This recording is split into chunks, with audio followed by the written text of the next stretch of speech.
Corría el siglo VIII a.C., pero la historia que les voy a contar es mucho más antigua. Tantos siglos atrás que ni los mismos griegos sabían con exactitud cuándo había ocurrido. Hesíodo, en su famosa Teogonía escrita alrededor del año 700 a.C., nos relata el origen de Afrodita, una historia que se remonta a la era de los titanes. En aquellos tiempos primordiales, probablemente alrededor del 2000 a.C., según estimaciones modernas, Cronos, hijo de Urano, el cielo y Gea, la tierra, se rebeló contra su padre. Con una hoz de adamante, le cortó los genitales y los arrojó al mar en una isla de Chipre.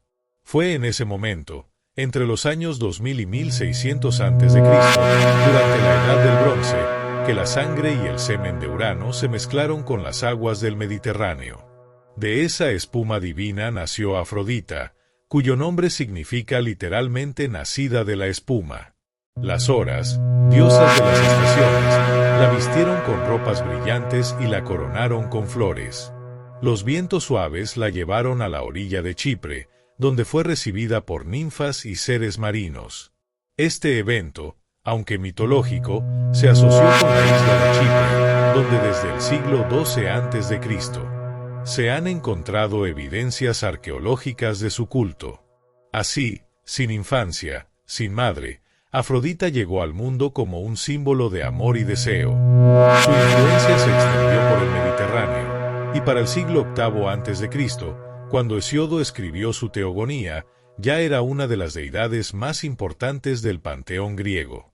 Tras su nacimiento en las costas de Chipre alrededor del 2000 a.C., Afrodita no tardó en ascender al monte Olimpo. Fue en los siglos posteriores, durante la transición de la Edad del Bronce a la Edad del Hierro 1200 a 800 a.C., cuando su presencia comenzó a resaltar en el panteón griego. Zeus, el padre de los dioses, reconoció inmediatamente su poder. Pero también temió que su belleza desatara guerras entre los dioses. Para evitar conflictos, alrededor del siglo VIII a.C., Homero relata en la Ilíada que Zeus la casó con Hefesto, el dios herrero, cojo y sudoroso de las fraguas. Sin embargo, Afrodita nunca aceptó este matrimonio arreglado. Para el siglo VII a.C., ya se le asociaba con Ares, el dios de la guerra, en una relación apasionada y adúltera que simbolizaba la unión del amor y el conflicto. Esta dualidad definiría su legado, capaz de inspirar tanto la poesía como la batalla. Sus intervenciones en los asuntos mortales comenzaron a documentarse en mitos del siglo VI a.C., como cuando ayudó a París de Troya a seducir a Helena, desencadenando la guerra de Troya alrededor del 1184 a.C., según la tradición épica. Para el siglo V a.C., su influencia era tan vasta que el historiador Heródoto documentó cómo sus templos en Chipre, Corinto y Esparta atraían peregrinos de todo el Mediterráneo. El amor, como fuerza divina, ya tenía un nombre y un altar, Afrodita. Para el siglo VIII a.C., cuando Homero y Hesíodo escribían sus obras, los mitos de Afrodita ya estaban llenos de pasiones que cruzaban el mundo divino y el mortal. Su matrimonio con Hefesto, el dios cojo de la fragua, fue solo el comienzo de una vida de amores prohibidos. Ares, el dios de la guerra, se convirtió en su amante más famoso. Su romance era tan intenso como destructivo. En la Odisea, Homero relata cómo Hefesto los atrapó en una red invisible alrededor del 700 a.C., exponiéndolos al ridículo frente a los demás dioses. Pero sus amores no se limitaron a los dioses. En el siglo VI a.C., el poeta Anacreonte cantaba su romance con Adonis, un mortal de belleza extraordinaria. Afrodita lo amó con devoción, pero Ares, celoso, envió un jabalí que mató al joven. De su sangre nacieron las anémonas, flores frágiles y efímeras. Con Anquises, un pastor troyano, engendró a Eneas, héroe que fundaría Roma siglos después. Este mito, recogido por Virgilio en la Eneida en el siglo I a.C., mostraba cómo el amor de Afrodita podía cambiar el curso de la historia. Sus celos también fueron legendarios. Cuando la princesa Psique fue adorada por su belleza, Afrodita envió a su hijo Eros para que la castigara. Pero él se enamoró de ella, dando origen a una de las historias de amor más famosas de la mitología. Para el siglo V a.C., sus amores y desamores eran representados en obras de teatro y pinturas basares. Afrodita era un recordatorio de que el amor podía ser creativo y destructivo, tierno y cruel, divino y mortal.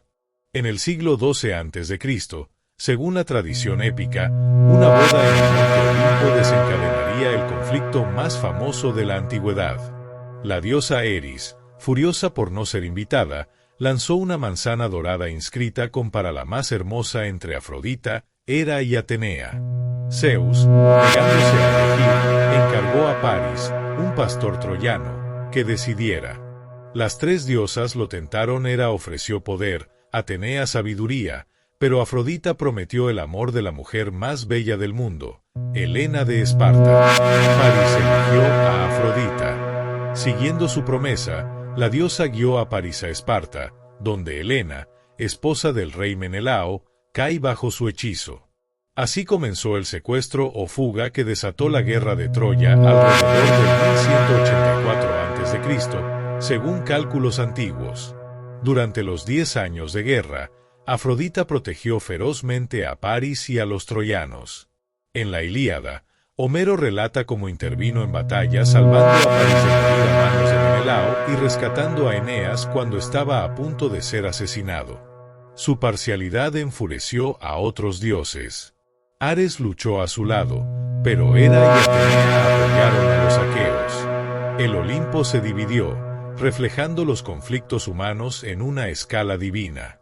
Cuando Troya cayó en el siglo XII a.C., Afrodita aseguró la supervivencia de su hijo Eneas, quien fundaría un nuevo linaje que llevaría a la fundación de Roma siglos después.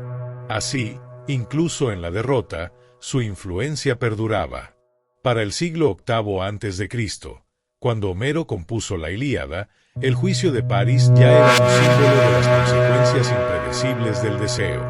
Afrodita, como fuerza del amor, había demostrado que podía construir imperios o destruirlos. Para el siglo VIII a.C., mientras Homero recitaba sus poemas, los mortales ya levantaban santuarios en honor a Afrodita. El más antiguo, en Pafos, Chipre, data del siglo XII a.C., donde peregrinos de todo el Mediterráneo llegaban a adorar a la diosa nacida de la espuma. En el siglo VI a.C., el templo de Afrodita Urania en Atenas se alzaba como símbolo de amor celestial. Pero era en Corinto donde su culto tomaba un carácter único. Las hieródulas, sacerdotisas que practicaban la prostitución sagrada, ofrecían sus cuerpos como acto de devoción, creyendo que así canalizaban el poder de la diosa. Cada primavera, durante las afrodisias, procesiones de mujeres portaban espejos, conchas y palomas hacia sus altares. Los marineros griegos, antes de zarpar, dejaban ofrendas para asegurar viajes seguros y aventuras amorosas en puertos lejanos. Para el siglo V a.C., historiadores como Heródoto documentaban rituales asombrosos. En Chipre, las mujeres entraban con aceites sagrados antes de entregarse a desconocidos, creyendo que la diosa bendecía su fertilidad. En Esparta, las jóvenes competían desnudas en carreras para honrar su belleza atlética. Pero no todo era celebración. Quienes osaban rechazar su influencia enfrentaban su ira. La leyenda de Hipólito, devoto de Artemisa, muestra cómo Afrodita podía destruir vidas con solo susurrar pasiones prohibidas. Para el siglo IV a.C., su imagen evolucionó, de diosa oriental de la fertilidad a deidad olímpica del amor civilizado.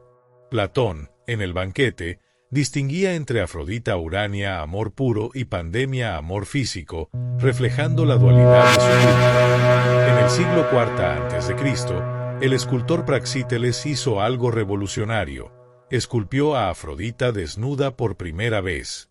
Su obra, La Afrodita de Cnido, creada alrededor del 360 a.C., choqueó y fascinó al mundo griego. La diosa ya no era solo un símbolo religioso, se convertía en musa artística. El arte romano, al adoptarla como Venus, multiplicó su presencia. Desde los frescos de Pompeya siglo I después de Cristo hasta los mosaicos de villas imperiales, su rostro simbolizaba el lujo y la sensualidad del imperio. En el Renacimiento, Sandro Botticelli revivió su mito con el nacimiento de Venus 1485 después de Cristo, usando modelos humanas para capturar su esencia divina. La diosa pagana renació en la Florencia cristiana, desafiando tabúes con su desnudez inocente. En el siglo V, mientras Sócrates debatía en el Ágora de Atenas, las mujeres griegas susurraban plegarias a Afrodita en santuarios iluminados por lámparas de aceite. No solo pedían amor, sino poder sobre sus destinos. Las hetaidas, mujeres educadas de la época, la invocaban para ganar influencia en un mundo de hombres. En simposiems, discutían su mito como metáfora de inteligencia emocional usando la persuasión o ver la fuerza. Para el siglo I después de Cristo, poetas como Ovidio en Ars Amatoria usaban su nombre para enseñar seducción como arte. Las matronas romanas portaban amuletos de Venus para negociar poder en sus matrimonios. En Bizancio, siglo VI después de Cristo, dispaíd la cristiandad, sus estatuas se escondían en jardines privados. Emperatrices como Teodora usaban sus símbolos perlas, espejos para recordar que el carisma también era poder. El Renacimiento siglo XV rescató su imagen para hablar de humanismo. Botticelli pintó su nacimiento no como pecado, sino como belleza divina en lo humano. Los Médici se encargaban Venus para mostrar que el placer estético era camino a la divinidad. Afrodita nunca se fue, solo aprendió a navegar en nuevos mares.